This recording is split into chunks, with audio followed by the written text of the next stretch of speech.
Changes के बारे में पढ़ने वाले हैं। तो सबसे पहले हम चेंजेस क्या होते हैं ये देखेंगे।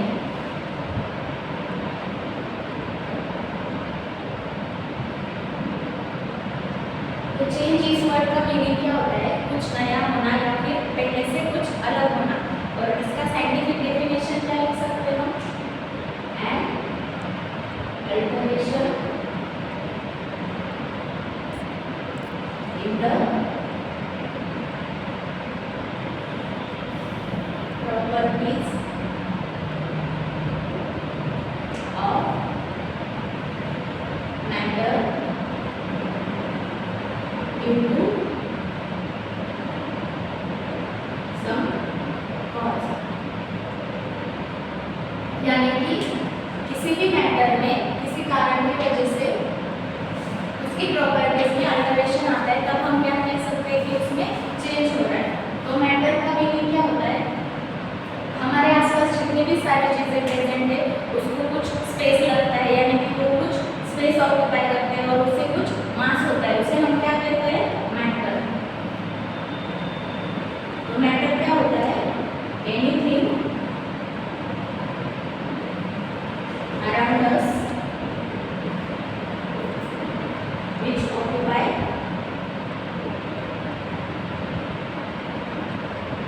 space and has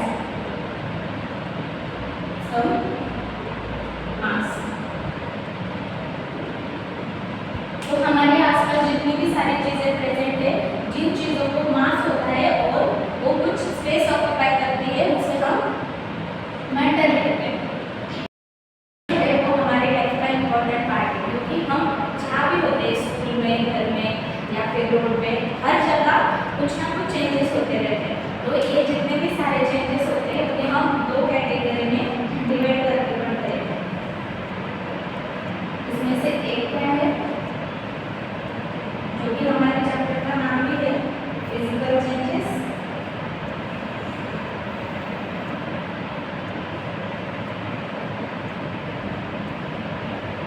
और एक केमिकल चेंजेस।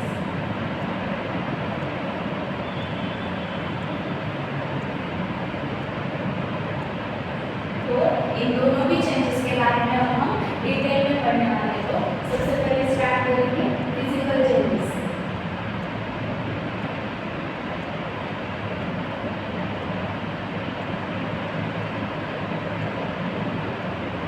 तो हमने चेंज का डेफिनेशन क्या लिखा था? Alteration in the properties of matter due to some cause. तो फिजिकल चेंजेस क्या हो सकते हैं? अगर किसी भी मैटर की फिजिकल प्रॉपर्टीज में चेंजेस आएंगे तो हम उसे क्या कहेंगे? Physical changes. तो इसका डेफिनेशन क्या कह सकते हैं हम? A change in which matter और a substance undergoes, क्या कहा हमने? undergoes physical properties of a change in which matter or a substance undergoes changes in its physical properties।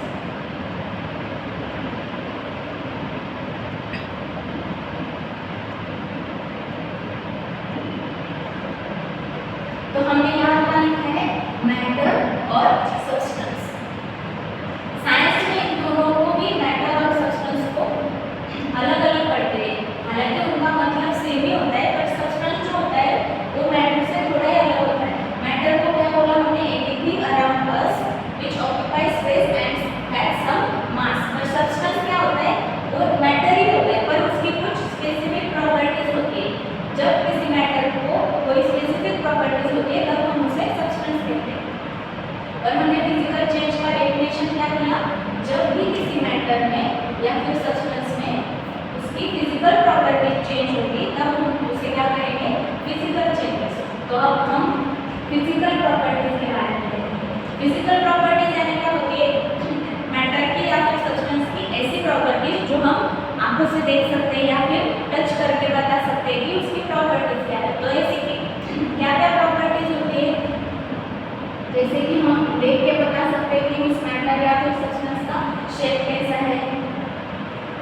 Shape क्या है? फिजिकल प्रॉपर्टी है, या फिर हम कलर भी बता सकते हैं, तो कलर भी फिजिकल प्रॉपर्टी है, या फिर उसका साइज और स्टेट, ये चारों भी किसी भी मैटर की फंडामेंटल फिजिकल प्रॉपर्टीज होती है। तो जब भी किसी सब्सटेंस के शेप में, कलर में, साइज में या फिर स्टेट में चेंज आएगा, तब हम कहेंगे कि फिजिकल चेंज हो रहा है। तो हमने पढ़ा है कि मैटर की 3 स्टेट होती है, कौन सी?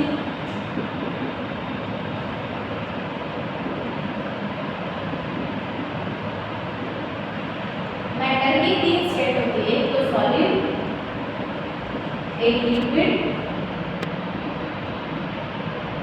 और तीसरी गैस। तो इसका एग्जांपल क्या है? हमारे पास आइस होता है जो कि सॉलिड फॉर्म में होता है, पानी जो कि लिक्विड फॉर्म में होता है। जब भी हम पानी को उबालते हैं तो वो क्या होता है? वेपराइज होता है, उसकी वेपर्स बनते हैं, उसे हम क्या कहते हैं? Gaseous state. तो हमने फिजिकल चेंज का डेफिनेशन देखा, फिजिकल प्रॉपर्टीज क्या क्या होती है वो देखा, स्टेट्स ऑफ मैटर क्या होते हैं वो भी देखा। अब हम फिजिकल चेंज को और भी अच्छी तरह से समझने के लिए एक एग्जांपल लेते हैं। एग्जांपल है मेल्टिंग ऑफ आइस।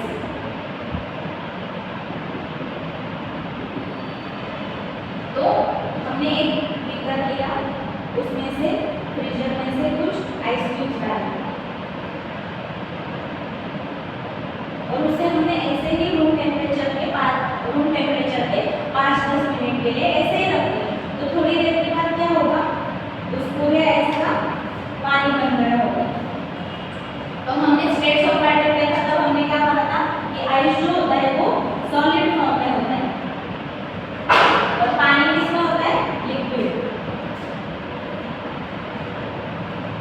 तो यहाँ क्या हो रहा है? सॉलिड का कन्वर्जन लिक्विड में हो रहा है। और ये क्या है? मेल्टिंग ऑफ आइस, यानी कि आइस को अगर हम ऐसे ही रूम टेम्परेचर पे रख देंगे तो वो मेल्ट होकर उसका पानी बन जाएगा। तो यहाँ क्या हो रहा है? चेंज इन स्टेट हो रहा है। क्या हो रहा है?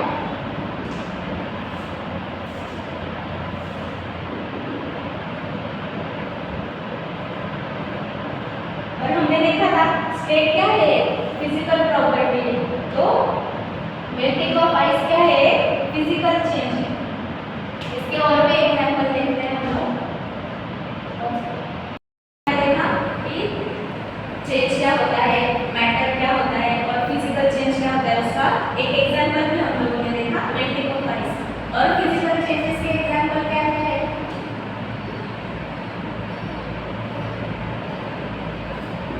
Examples of physical changes. हमने कौन सी फिजिकल प्रॉपर्टीज देखी थी? साइज देखा था, शेप देखा था, कलर देखा था। तो मान लो हमारे पास एक ग्लास है जो कि कांच का है, अगर वो टूट गया तो क्या होगा? वो पीसेस में कन्वर्ट हो जाएगा, तो उसका क्या होगा? शेप चेंज हो रहा है। ये भी क्या है? एक फिजिकल चेंज है। तो हम क्या लिख सकते हैं? Melting of glass. इसके बाद हम कुछ क्राफ्ट करते हैं, जब हम पेपर कट करते हैं ना, तब उसका क्या होता है? पेपर का शेप चेंज होता है, साइज चेंज होता है। तो हम क्या लिख सकते हैं? Cutting of paper. ये भी फिजिकल चेंज है।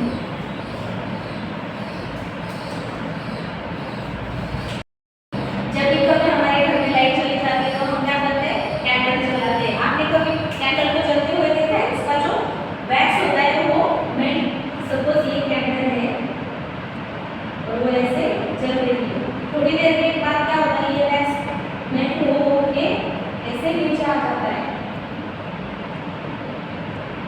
और कैंडल का शेप चेंज होते रहता है।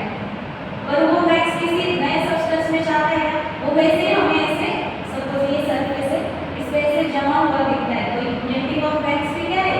एक फिजिकल चेंज है।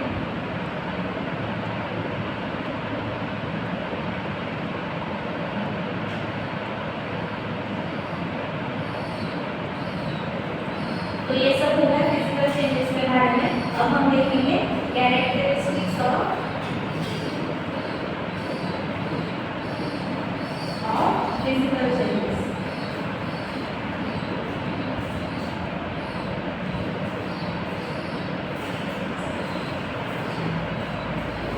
सबसे पहले कैरेक्टरिस्टिक्स का मीनिंग क्या होता है ये हम देख रहे हैं। कैरेक्टरिस्टिक्स यानी क्या होता है कि ऐसी कुछ चीजें जो कि फिजिकल चेंज होते हैं वो हमें दिखाई देती है, उसके बेसिस पे हम कैरेक्टराइज कर सकते हैं कि ये फिजिकल चेंज हो रहा है, यानी कि कुछ ऐसी खास बातें जिससे हम कह सकते हैं कि वो फिजिकल चेंज ही है, दूसरा कोई चेंज नहीं। तो सबसे पहले क्या होता है, no new substance is found.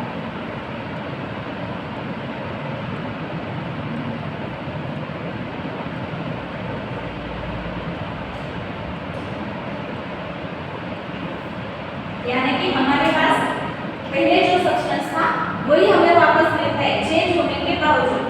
तो हम क्या कह सकते हैं कि कोई भी न्यू सब्सटेंस फॉर्म नहीं होता जब भी फिजिकल चेंज होता है। हमने क्या देखा था, ब्रेकिंग ऑफ ग्लास। अगर कोई ग्लास टूट गया तो उसके टुकड़े हो जाएंगे, पर वहां कोई नया सब्सटेंस फॉर्म हो रहा है क्या? नहीं। कटिंग ऑफ पेपर, पेपर को कट करने के बाद ही वो पेपर ही दिख रहा है, उसमें भी कोई नया सब्सटेंस फॉर्म नहीं हो रहा है। या फिर हमने देखा था कि आइस मेल्ट होकर पानी बन रहा है, वो भी क्या है, फिजिकल चेंज है, उसमें भी कोई नया सब्सटेंस फॉर्म नहीं हो रहा है। आइस में भी H2O ही प्रेजेंट है और आइस को मेल्ट होने के बाद पानी बन रहा है, उसमें भी H2O ही है। यानी कि क्या कह सकते हैं हम, कोई नया सब्सटेंस नहीं बनता जब भी किसी मैटर या फिर सब्सटेंस में फिजिकल चेंजेस होते हैं।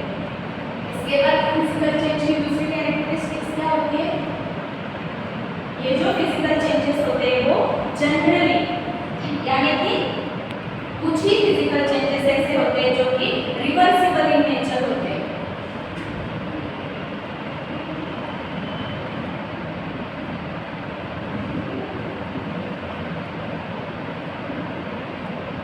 तो रिवर्सिबल का मतलब क्या होता है, हम पहले जिस सब्सटेंस पे थे उस सब्सटेंस को हम वापस पा सकते हैं, इसे हम क्या कहते हैं, रिवर्सिबल।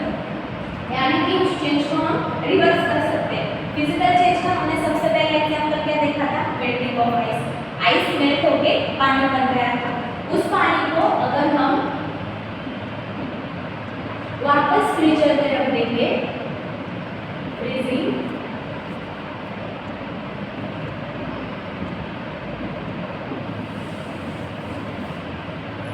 तो वो क्या हो जाएगा, फिर से आइस बन जाएगा, होता है ना। तो हम क्या कह सकते हैं कि ये रिवर्सिबल चेंज है। रिवर्स हुआ ना, पहले हमारे पास आइस था, उसको हमने रूम टेम्परेचर पे रखा तो उसका पानी बन गया। अब उस पानी को हम फिर से रेफ्रिजरेटर में रख देंगे तो हमें आइस फिर से मिलेगा। आइस क्या था, हमारा इनिशियल सब्सटेंस था जब हम किसी चेंज को ऑब्जर्व कर रहे थे। और वाटर क्या था, चेंज होने के बाद जो सब्सटेंस मिल रहा है वो। पर जब हमने पानी को फ्रीजर में रख दिया तो हमें हमारा इनिशियल सब्सटेंस वापस मिला। तो ये चेंज क्या हुआ, रिवर्सिबल इन नेचर। उसके बाद थर्ड कैरेक्टरिस्टिक्स क्या है, नो गेन इन मास।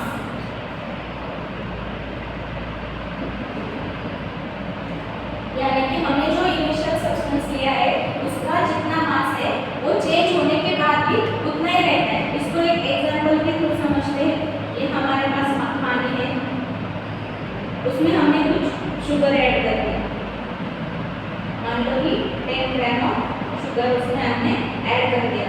अब इस पानी को हमने बॉईल किया। बॉईल होने के बाद क्या होगा, इसमें जितना भी पानी प्रेजेंट है वो सब वेपर्स के फॉर्म में एटमॉस्फेयर में चला जाएगा और हमें हमारी शुगर वापस मिलेगी।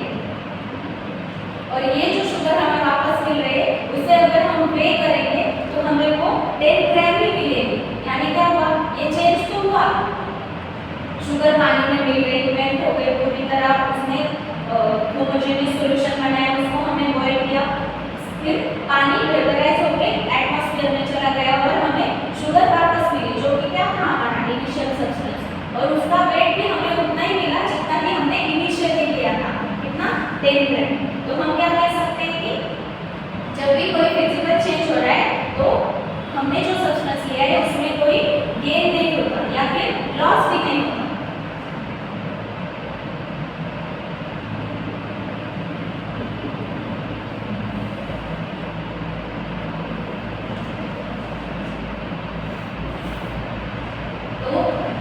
उसके बाद फोर्थ कैरेक्टरिस्टिक्स क्या है? एनर्जी चेंज में और may not take place।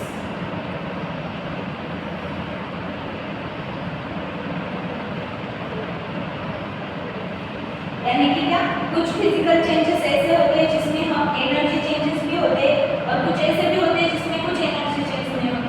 जैसे कि हमने क्या देखा था ब्रेकिंग ऑफ ग्लास, इसमें कुछ एनर्जी हुई यूज हुई नहीं, हम ग्लास टूट गया उसमें कुछ एनर्जी नहीं लगी, या फिर हमने किसी पेपर को कट कर दिया उसमें भी कोई एनर्जी नहीं लगी। पर यहाँ क्या देखा था हमने शुगर सॉल्यूशन को हमने बॉयल किया था तो हमें क्या करना पड़ा? हीट करना पड़ा। हीट क्या है? एक फॉर्म ऑफ एनर्जी है। तो यहाँ एनर्जी तो हम क्या कह सकते